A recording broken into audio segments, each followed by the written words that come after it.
ನಾನು 2012ರಲ್ಲಿ ಇಂಡಸ್ಟ್ರಿಗೆ ಬಂದಿದ್ದು. ಅವಾಗೆಲ್ಲ ನಿಮ್ಗೆ ಗೊತ್ತಿರುತ್ತೆ, ಇವಾಗ ಸೋಷಿಯಲ್ ಮೀಡಿಯಾ ಇದೆಲ್ಲ ತುಂಬ ಇರಲಿಲ್ಲ. ತುಂಬ ನಾವು ಫೋನ್ ಮಾಡಿದ್ರೆ ಫೋನ್ ತೆಗಿತಿರ್ಲಿಲ್ಲ ಅವಾಗ. ಅಂಥ ಪರಿಸ್ಥಿತಿಲಿ ನಾವು ಡೈರೆಕ್ಟರ್ಗಳನ್ನ, ಪ್ರೊಡ್ಯೂಸರ್ನ ಹುಡ್ಕೊಂಡೋಗಿ ಸಿನಿಮಾ ಮಾಡ್ತಾಯಿದ್ವಿ. ಅಂಥ ಆ ಲೆವೆಲಿಂದ ನಾವು ಇಲ್ಲಿಗೆ ಬಂದಿರೋದ್ರೆ ಇವಾಗ ನಮ್ಗೆ ಅಡ್ವಾಂಟೇಜ್ ಇದೆ, ಬಳಸ್ಕೊಳ್ಳೋಂಥ ಒಂದು ಸ್ಟೇಜ್ ಇದೆ. ಅದನ್ನು ಬಳಸ್ಕೋಬೇಕು ಅಂತೇಳಿ ನಾವೆಲ್ಲರೂ ಪ್ಲ್ಯಾನ್ ಮಾಡ್ಕೊಂಡು ಮಾಡ್ತಾ ಇರೋದು. ಮೆಚೂರ್ಡ್ ಲವ್ ಸ್ಟೋರಿ ಯಾವತ್ತಿಂದ ಶುರು, ಮುಹೂರ್ತ ಎಲ್ಲಿ ಮಾಡಿದ್ರಿ, ಯಾವ ಟೆಂಪಲ್, ಆ ಟೆಂಪಲ್ ವಿಶಿಷ್ಟ, ಅಲ್ಲೇ ಮಾಡೋದಕ್ಕೆ ಏನು ರೀಸನ್, ಆ ಥರದ್ದೆಲ್ಲ ಫಸ್ಟ್.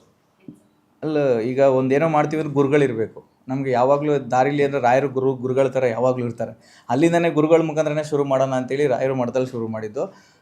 ಇದು ಆಲ್ಮೋಸ್ಟ್ ಒಂದು ತಿಂಗಳಿಂದ ಡಿಸ್ಕಷನ್ಲಿದೆ. ಒಂದು ತಿಂಗಳಲ್ಲಿ ಈಗ ಮುಹೂರ್ತದ ಲೆವೆಲ್ ಬಂದಿದೆ. ಇನ್ನೊಂದು 10-15 ಡೇಸಲ್ಲಿ ಶೂಟಿಂಗ್ ಸ್ಟಾರ್ಟ್ ಆಗುತ್ತೆ. ಇನ್ನೊಂದು ವಿಶೇಷ ಏನಂತಂದರೆ, ಆ ಸಿನಿಮಾ ಅಂದರೆ ಎಲ್ರಿಗೂ ಇಷ್ಟ. ಸಿನಿಮಾ ಮಾಡಬೇಕು, ಸಿನಿಮಾದಲ್ಲಿ ಬೆಳಿಬೇಕು ಅನ್ನೋದು ಎಲ್ರಿಗೂ ಇಷ್ಟ. ಇವರು ಸಿನಿಮಾಗೂ ಸಂಬಂಧನೇ ಇಲ್ಲ ಪ್ರೊಡ್ಯೂಸರ್ಗೆ. ಓಕೆನಾ. ಇವರು ಏನಂದರೆ ನಾವು ಕಷ್ಟ ಬೀಳೋದನ್ನ ನೋಡ್ತಾರೆ ಡೈಲಿ. ನಾನೊಂದು ಕವಡೆ ಸಿನಿಮಾ ಮಾಡ್ತೀವಿ, ಎಡಿಟ್ ಮಾಡೋದು, ಕೂತ್ಕೊಳ್ಳೋದು ಇದೆಲ್ಲ ನೋಡಿದಾಗ, ಅಣ್ಣ ನಾನು ಸಿನಿಮಾ ಮಾಡಿದ್ರೆ ಹೆಂಗಿರುತ್ತೆ ಅಣ್ಣ, ಬನ್ನಿ ಮಾಡಿ ನೋಡಿ ಅಂತೇಳಿ ಅವ್ರನ್ನ ಪ್ರೊಡ್ಯೂಸರಾಗಿ ಇಂಟ್ರೊಡ್ಯೂಸ್ ಮಾಡ್ತಾಯಿದ್ವಿ. ಇದೇ ವಿಶೇಷ ಈ ಸಿನಿಮಾದಲ್ಲಿ. ಮೆಚೂರ್ಡ್ ಲವ್ ಸ್ಟೋರಿ ಬಡ್ರ ಮಕ್ಕಳು ಬೆಳಿಬೇಕು. ಇನ್ನೊಂದೇನೆಂದರೆ, ಸಿನಿಮಾ ಬಗ್ಗೆ ಗೊತ್ತಿಲ್ಲದೆ ಇರೋರು, ಸಿನಿಮಾ ಬಗ್ಗೆ ಏನು ತಿಳ್ಕೊಳ್ದೇ ಇರೋರು, ನಾನು ಸಿನಿಮಾ ಮಾಡ್ತೀನಿ, ನಾನು ಸಿನಿಮಾ ಮೇಲೆ ಗೌರವ ಇದೆ ಅಂತ ಬಂದಿರೋದೇ ಇನ್ನೊಂದು ವಿಶೇಷ. ಶೂಟಿಂಗು ಒಂದು 10 ಡೇಸ್ ಆಗುತ್ತೆ. ಒಂದು 20-25 ತಾರೀಕಂಗೆ ಶುರು ಆಗುತ್ತೆ. ಆಲ್ಮೋಸ್ಟ್ ಬೆಂಗಳೂರು ಇರುತ್ತೆ. ಟೆಕ್ನಿಕಲ್ಲಿ ಸಾಮ್ರಾಟ್ ಅಂತ ಹೇಳಿ DOP ಅವ್ರು ಆಲ್ಮೋಸ್ಟ್ ಒಂದು 20-25 ಸಿನಿಮಾ ಹತ್ರ ಮಾಡಿದ್ದಾರೆ. ಇವಾಗ ನಂದು 2 ಸಿನಿಮಾ ಅವರೇ ಕ್ಯಾಮ್ರಾಮ್ಯಾನು. ಅದು ಬಿಫೋರು ದರ್ಬಾರು ಅದೆಲ್ಲ ತುಂಬ ಸಿನಿಮಾ ಮಾಡಿದ್ದಾರೆ. ಮ್ಯೂಸಿಕ್ ಡೈರೆಕ್ಟರ್ ಬಂದು ಅಭಿರಾಮ್ ರಾಯ್ ಅಂತ, ನಿಮ್ಗೆ ಗೊತ್ತಿರುತ್ತೆ, ತಾಜ್ ಮಹಲ್ ಇದೆಲ್ಲ ಮಾಡಿರ್ತಾರಲ್ಲ, ಅವರು ಮ್ಯೂಸಿಕ್ ಮಾಡ್ತಾ ಇದ್ದಾರೆ.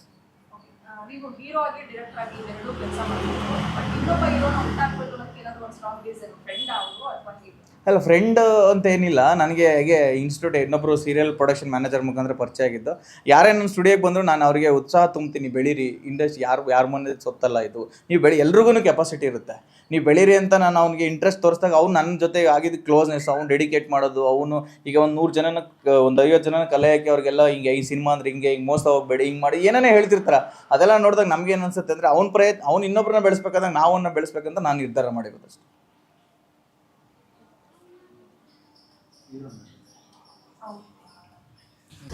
ಇಷ್ಟು ಹೇಳ್ಬಲ್ಲೆ. ಪೋಸ್ಟರ್ ನೋಡಿದ್ರೆ ಲವರ್ ಬಾಯ್ ಅಂತ ಗೊತ್ತಾಗುತ್ತೆ. ಸಿನಿಮಾದಲ್ಲಿ ಶೇಡ್ಸ್ಗಳು ಬರುತ್ತಾ, ಏನು ಆಗಿರ್ತೀರಿ ಸಿನಿಮಾದಲ್ಲಿ ಆ್ಯಕ್ಚುಲಿ ಎಷ್ಟು ಹೇಳಬೇಕು ಏನೋ ಗೊತ್ತಿಲ್ಲ. ಆಲ್ರೆಡಿ ಇಲ್ಲಿ ಇದು ಮಾಡ್ತಾ ಇದ್ದಾರೆ. ಶೇಡ್ಸ್ ಇದೆ ಅಂದರೆ ನನ್ನನ್ನೇ 3 ಥರ ತೋರಿಸ್ತಾರೆ. ಅದು ಬಿಟ್ಟರೆ ಆ್ಯಕ್ಚುಲಿ ಸ್ಟೋರಿ ವೈಸ್ ಅದು ಒಂದು ಲವ್ ಸ್ಟೋರಿನೇ ಅಂತಲೇ ಹೇಳ್ಬೋದು. ಬಟ್ ಆ ಪೋಸ್ಟರ್ಸ್ಗೆ, ನಾವು ಬಿಡೋ ಪೋಸ್ಟರ್ಸ್ಗೆ ನಿಮ್ಮ ಥಾಟ್ಸ್ ಏನೋ ಬರುತ್ತೆ. ಬಟ್ ಸಿನಿಮಾದಲ್ಲಿ ಬೇರೆನೇ ಇರುತ್ತೆ.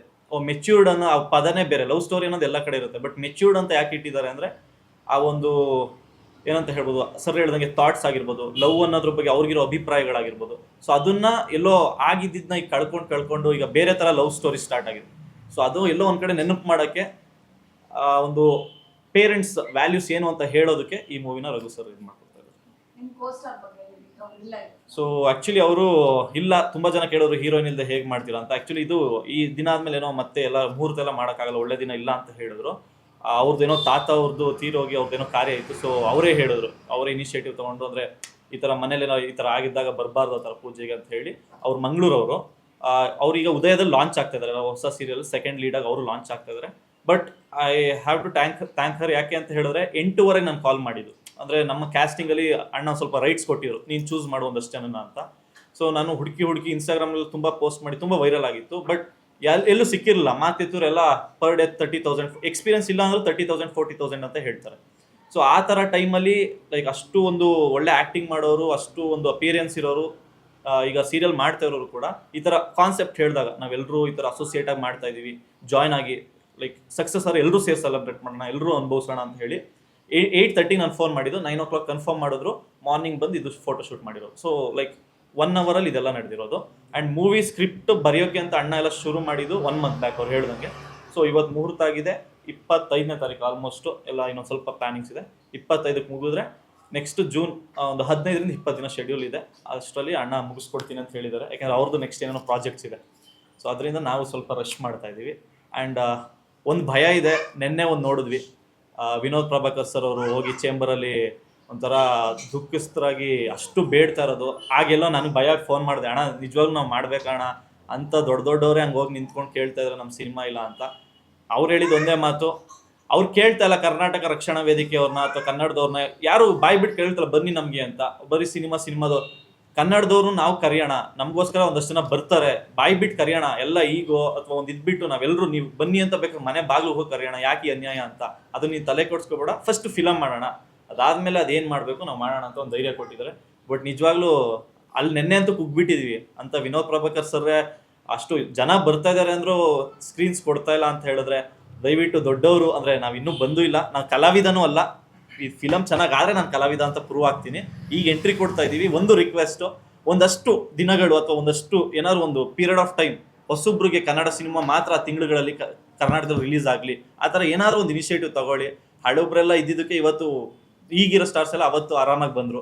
ಸೊ ಇವತ್ತು ನಮ್ಗೆ ಆ ಥರ ಏನಾದ್ರು ಒಂದು ಬ್ಯಾಕ್ ಸಪೋರ್ಟ್ ಹೊಸಬ್ರಿಗೆ ಬರೋರಿಗೆ ಬೇಕು. ದಯವಿಟ್ಟು ಅದೊಂದು ಮಾಡಿಕೊಡಿ. ಯಾಕೆಂದ್ರೆ ದೊಡ್ಡವರೇ ಈ ಪ್ರಾಬ್ಲಮ್ ಒಂದು ಮೊನ್ನೆ ಯುದ್ಧಕಾಂಡದಲ್ಲಿ ಅಜಯ್ ರಾವ್ ಸರ್ ಅಳ್ತಿದ್ರು. ಅವ್ರು ಆಕ್ಚುಲಿ ಜನ ಬರ್ತಿದ್ರು ಸ್ಕ್ರೀನ್ಸ್ ಇಲ್ಲ ಅಂತ. ಇವತ್ತು ವಿನೋದ್ ಪ್ರಭಾಕರ್ ಸರ್ ಮತ್ತೆ ಇನ್ನು ಹೊಸಬ್ರು ಎಲ್ಲಿ ಬರೋಕ್ಕಾಗುತ್ತೆ, ಏನ್ ಧೈರ್ಯ ಮಾಡೋಕ್ಕಾಗುತ್ತೆ? ಇದು ಫಿಕ್ಷನ್ ಅಥವಾ ರಿಯಲ್ ಇನ್ಸಿಡೆಂಟ್ ಲವ್ ಸ್ಟೋರಿ? ಅದರದ್ದು ಮೆಚೂರ್ಡ್ ಲವ್ ಸ್ಟೋರಿ ನಿಮ್ಮ ಅಕ್ಕಪಕ್ಕದ ಸ್ನೇಹಿತರದ್ದೇ ಇರೋದನ್ನೇ ತಗೊಂಡು ಮಾಡ್ತೀವಿ. ಈಗ ನಾನು ಯಾವುದೇ ಸಿನಿಮಾ ಮಾಡಿದ್ರು ಮೈಂಡಲ್ಲಿ ಏನು ಫಿಕ್ಸ್ ಆಗ್ತೀನಿ ಅಂದರೆ, 100 ಜನ ಆಡಿಯನ್ಸ್ ಇದ್ರೆ ಒಂದು ಮ್ಯಾಕ್ಸಿಮಮ್ ಒಂದು 90 ಜನಕ್ಕೆ ರೀಚ್ ಆಗ್ಬೇಕು, ರಿಯಲ್ ಲೈಫಾಗಿ ರೀಚ್ ಆಗ್ಬೇಕು ಅನ್ನೋದು ನಾನು ಸ್ಟೋರಿ ಮಾಡ್ತೀನಿ. ಸಿನಿಮಾದವ್ರು ಆಲ್ಮೋಸ್ಟ್ ಕ್ರಿಯೇಟಿವಿಟಿನೇ ಜಾಸ್ತಿ ಮಾಡ್ತಾರೆ. ರಿಯಲ್ ಸ್ಟೋರಿ ಮಾಡಿದಾಗ ಏನಾಗುತ್ತೆ ಅಂತಂದರೆ ಅದು ಎಲ್ಲ ಅನುಭವಗಳನ್ನ ತೊಗೊಳಕ್ಕಾಗಲ್ಲ. ಬಟ್ ಲೈಫ್ ಸ್ಟೈಲ್ ಅಂದರೆ ಒಂದೇ ಇರುತ್ತೆ. ಈಗ ಖುಷಿ ಆಗ್ಬೋದು, ದುಃಖ ಆಗ್ಬೋದು, ಎಲ್ಲ ಪ್ರತಿಯೊಬ್ಬರ ಲೈಫಲ್ಲಿ ಇದ್ದೇ ಇರುತ್ತೆ. ಆದರೆ ನಮ್ಮದೇ ಆದಂಥ ಸ್ಟೈಲಲ್ಲಿ ನಾನು ಮಾಡ್ತೀನಿ ಸಿನಿಮಾನ. ಇದರಲ್ಲಿ ಮೆಚೂರ್ಡ್ ಲವ್ ಸ್ಟೋರಿಯಲ್ಲಿ ಏನು ವಿಶೇಷತೆ ಅಂದರೆ, ಕೆಲವ್ರು ಹಳೆ 20 ವರ್ಷದಿಂದ ಕೆಲವು ಲವ್ ಮಾಡ್ತಿದ್ರು. ಲವ್ ಮಾಡಿದ್ರೆ ಫೀಲಿಂಗ್ಸ್ನ ಹೇಳ್ಕೊಳಕ್ಕೆ ಸಾಧ್ಯನೇ ಆಗ್ತಿರ್ಲಿಲ್ಲ. ಎಷ್ಟೋ ಜನ ತುಂಬ ಹೇಳ್ಕೊಳಕ್ಕಾಗ್ದೇನೆ ಎಷ್ಟೋ ಜನ ಲವ್ ಕಳ್ಕೊಂಡಿರೋದಿದೆ, ವಿಷಯಗಳಿದೆ. ಇದರಲ್ಲಿ ಏನಂತಂದರೆ ಅದೇ ಥರ ಒಂದು ಸಿಚುಯೇಷನ್ ಇದೆ ಇಲ್ಲಿ, ಹೇಳೋಕ್ಕಾಗಲ್ಲ. ಅದಕ್ಕೆ ಮಧ್ಯೆ ಒಂದು ಫ್ರೆಂಡ್ಶಿಪ್ ಅನ್ನೋದು ಒಂದು ಬಾಂಡಿಂಗ್ ಬಂದ್ಬಿಟ್ಟಿರುತ್ತೆ. ಅದನ್ನ ಇಟ್ಕೊಂಡು ಇಡೀ ಸಿನಿಮಾ ನಾವು ಅವ್ರಿಬ್ರನ್ನ ಫೀಲಿಂಗ್ಸ್ನ ಒಂದು ಮಾಡೋದೇ ಸಿನಿಮಾ. ಯಾವ್ದಾದ್ರು ಇನ್ಸ್ಪೈರ್ ಇದೆಯಾ ಹಿಂದಿನ ಸಿನಿಮಾಗಳು? ಯಾವ್ದಾದ್ರು ದೊಡ್ಡ ಸೂಪರ್ ಸ್ಟಾರ್ಗಳ ಸಿನಿಮಾಗಳನ್ನ ರೆಫರೆನ್ಸ್ ಇಟ್ಕೊಂಡು ಮಾಡಿದ? ಇಲ್ಲ, ಎಲ್ಲ ನಾವು ಓನ್ ಕ್ರಿಯೇಟ್ ಮಾಡೋದು. ಯಾಕಂದ್ರೆ ಇವಾಗ ನಿಮಗೆ ಗೊತ್ತಿರುತ್ತಲ್ವಾ, ಒಂದು ಸೀನಲ್ಲಿ ಒಂದು ಡೈಲಾಗ್ ತಗೊಂಡ್ರು ಕಂಡುಹಿಡಿತಾರೆ. ಈಗ ನಾವು ಬಡವ್ರ ಮಕ್ಕಳು ಬೆಳಿಬೇಕು ಅಂತ ಡಾಲಿ ಸರ್ ಹೇಳಿದ್ದಾರೆ ಅಂತ ಹೇಳಿದ್ರಲ್ವಾ. ನಾವು ಸಿನಿಮಾ ಹೊಸ ಡೈರೆಕ್ಟರ್ಗಳು ಸಿನಿಮಾ ನೋಡೋದ್ರಿಂದ ಪ್ರಾಬ್ಲಮ್ ಏನಾಗುತ್ತೆ ಅಂತಂದ್ರೆ, ನಾವು ಮೇಕಿಂಗ್ ನೋಡ್ಬೋದು ಅಷ್ಟೇ, ಯಾವುದೇ ಕಾನ್ಸೆಪ್ಟ್ಗಳು ತೊಗೊಳಕ್ಕಾಗಲ್ಲ. ಒಂಚೂರು ತೊಗೊಂಡ್ರೆ ನೀಟಾಗಿ ಗೊತ್ತಾಗ್ಬಿಡುತ್ತೆ. ಯಾಕಂದ್ರೆ ಆಲ್ರೆಡಿ ನಾವು ನೋಡಿರ್ತೀವಿ ಪಿಕ್ಚರ್ ಅಲ್ವಾ, ಅದು ಹಂಗೆ ಬಂದ್ಬಿಡುತ್ತೆ ಆನ್ ಸ್ಕ್ರೀನಲ್ಲಿ. ನಮ್ದು ಇನ್ನೊಂದು ಅಭ್ಯಾಸ ಏನಂದರೆ, ನನ್ನ ಬುಕ್ ಓದೋ ಅಭ್ಯಾಸ ಜಾಸ್ತಿ ಇದೆ. ಬುಕ್ ಓದಿದಾಗ ನನಗೆ ಏನು ಅನಿಸುತ್ತೋ, ನಾನು ಯಾವಾಗಲೂ ಈಗ ಅಲ್ಲಿಂದ ಇಲ್ಲಿ ಬಂದಿದ್ದೀನಿ ಅಂತಂದರೆ ಅಲ್ಲಿಂದ ಎಷ್ಟು ಕ್ಯಾರೆಕ್ಟರ್ ಹುಡುಕೊಂಬಂದಿರ್ತೀನಿ ನಾನು.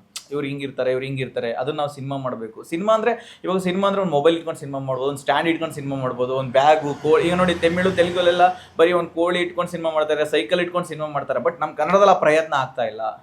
ಆ ಪ್ರಯತ್ನ ನಾನು ಮಾಡಬೇಕು. ಏನು ಕೊಟ್ಟರು ಸಿನಿಮಾ ಮಾಡಬೇಕು, ಅದು ಡೈರೆಕ್ಟರ್ ಕೆಪಾಸಿಟಿ. ಆ ಥರ ನನ್ನ ಇಷ್ಟು ಬೇಗ ಅಂದ್ಕೊಂಡಿರಲಿಲ್ಲ. ಮೊದಲನೇದಾಗಿ ಶಾಂತಿನಿವಾಸ ಡೈರೆಕ್ಟರ್ ಅಂತ ಹೇಳಿದೆ ನಿಮಗೆ. ಇವತ್ತು ಕ್ಲ್ಯಾಪ್ ಮಾಡಿದವ್ರೆ. ಫಸ್ಟ್ ನನಗೆ ಆ್ಯಕ್ಷನ್ ಹೇಳಿದವ್ರೆ ಅನಂತ್ ಸರ್ ಅಂತ. ಆ ವ್ಯಕ್ತಿ ಅವತ್ತು ಹೇಳಿದ್ರು ನನಗೆ, ಇನ್ನು 1 ವರ್ಷದಲ್ಲಿ ನೀನು ಹೀರೋ ಆಗಬೇಕು, ಸೀರಿಯಲ್ಗೆ ಹೇಳಿದ್ರು ಲೀಡ್ ಆಗಬೇಕು ನೀನು ಅಂತ. ಬಟ್ ಅದು ಯಾವ ಟೈಮಲ್ಲಿ ಏನು ಆಶೀರ್ವಾದ ಮಾಡೋರು ಗೊತ್ತಿಲ್ಲ. ಸಿನಿಮಾಗೆ ಇನ್ನು 6 ತಿಂಗಳಲ್ಲಿ ಆಯಿತು. ಅದ್ರಲ್ಲಿ ನನಗೆ ಫಸ್ಟ್ ಬಣ್ಣ ಹಚ್ಚಿದ್ದು ಗುರು ಸರ್ ಅಂತ, ಹೊರಟೋದ್ರು ಅನ್ಸುತ್ತೆ, ಗುರು ಸರ್ ಅಂತ ಹೇಳಿ. ಸೊ ಎಲ್ಲೋ ಇದ್ದವನಿಗೆ, ಮಳವಳ್ಳಿಲಿ ಎಲ್ಲೋ ಇದ್ದವನಿಗೆ ಕರೆದ್ಬಿಟ್ಟು ಜಸ್ಟ್ ಫೋಟೋ ಕಳಿಸಿದೆ. ಬಾರೋ ನೀನು ಮಾಡ್ಬಾ, ಇಲ್ಲಿ ಹೇಳಿದ್ದೀನಿ 1 ಡೇ ಅಂತ ಕಳಿಸಿದ್ರು. ಬಟ್ ಅದು ಚೆನ್ನಾಗಿ ಕ್ಯಾರೆಕ್ಟರ್ ನನ್ನ ಅದೃಷ್ಟಕ್ಕೆ ಒಂದು 3 ತಿಂಗಳು ಕಂಟಿನ್ಯೂಟಿ ಮಾಡಿದೆ. ಅದಾದ್ಮೇಲೆ ತುಂಬ ಜನ, ನಮ್ಮ ಬ್ರಹ್ಮಗಂಟು ಮ್ಯಾನೇಜರ್ ಆಗಿರ್ಬೋದು ಕಾರ್ತಿಕ್ ಸರ್ ಅವ್ರು ಬಂದಿದ್ದಾರೆ. ಅವರು ಕೂಡ ನಮಗೆ ಒಂದಷ್ಟು ತುಂಬ ದೊಡ್ಡ ಮಟ್ಟದಲ್ಲಿ ಸಹಾಯ ಮಾಡಿದ್ದಾರೆ. ಶಂಕರ್ ಸರ್ ಆಗಿರ್ಬೋದು, ಅವರು ಕೂಡ ನಮ್ಮ ವರ್ಕ್ಶಾಪ್ ಬಂದು ಮಕ್ಕಳಿಗೆ ಹೇಳ್ಕೊಡ್ತಾರೆ, ಆಸೆ ಡೈರೆಕ್ಟರ್ ಆಗಿದ್ದಾರೆ. ಅವರು ಕೂಡ ನನಗೆ ಚಾನ್ಸಸ್ ಕೊಟ್ಟಿದ್ದಾರೆ.